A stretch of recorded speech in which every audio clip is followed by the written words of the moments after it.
ఇగో ఇది చూడుర్రి.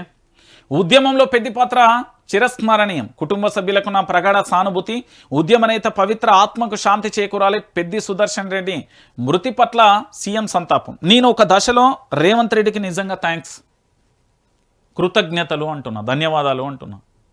ఎందుకంటే ఆ రోజు తనకు హార్ట్ స్ట్రోక్ వచ్చి రోహిణి హాస్పిటల్లో జాయిన్ అయిన తర్వాత కేటీఆర్ హరీష్ రావు వచ్చి ఏంది ప్రభుత్వాన్ని రిక్వెస్ట్ చేసి గ్రీన్ జోన్ ఏర్పాటు చేసి హైదరాబాద్ దాకా యశోదా దాకా తీసుకొచ్చి బతికిచ్చే ప్రయత్నంలో రేవంత్ రెడ్డి గారు వారి ప్రభుత్వం చాలా సపోర్ట్ చేసింది.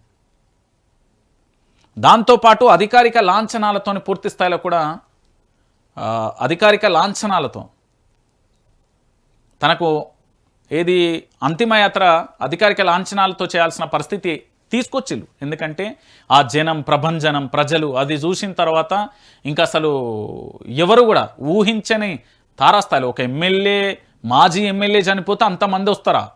ప్రభుత్వంలో లేడు, విపక్షంలో ఉన్నాడు, ప్రజల నాయకుడు, ప్రజానాయకుడికి సంబంధించి రేవంత్ రెడ్డికి అల్టిమేట్గా వీళ్ళ ప్రభుత్వానికి సంబంధించి మరి ఆ వచ్చినాగులకు సంబంధించిన భూముల పంచాయతీ, ఫైన్ కురేషి ఫోన్లు, దాంతోపాటు కేసులు వాపసు తీసుకున్నాడు, అదంతా ఎపిసోడ్ పక్కకు పెడితే సరే ఒక మనిషి విషయంలో సీఎం గారు చూపెట్టిన చొరవ చాలా నిజంగా కూడా ఆయన అప్రిషియేట్ చేస్తున్నాను. నేను థ్యాంక్స్ నేనే చెప్తున్నా.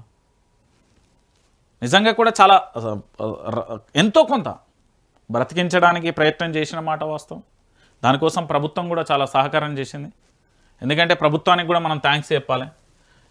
అది ఏదైనా ఉండని కానీ అల్టిమేట్గా పూర్తి స్థాయిలో కూడా సహకారం అయితే అందించాలి కాబట్టి కంపల్సరీ కూడా పూర్తి స్థాయిలో కూడా మనం థ్యాంక్స్ చెప్పాలి. సో మొత్తానికి వైఆర్టీవీ తరపున పెద్ది సుదర్శన్ రెడ్డికి సంబంధించి ఇక లేకపోవచ్చు, కానీ ఆయన ఆశయాలను కానీ ఆయన సిద్ధాంతాలను కానీ పర్టికులర్గా ప్రజల్లోకి తీసుకెళ్తాం. ఆయన ఏమేం పోరాటం చేసిండు, ఎట్లా చేసిండు, ప్రతి అంశాన్ని కూడా మీ ముందుంచే ప్రయత్నం చేస్తుంది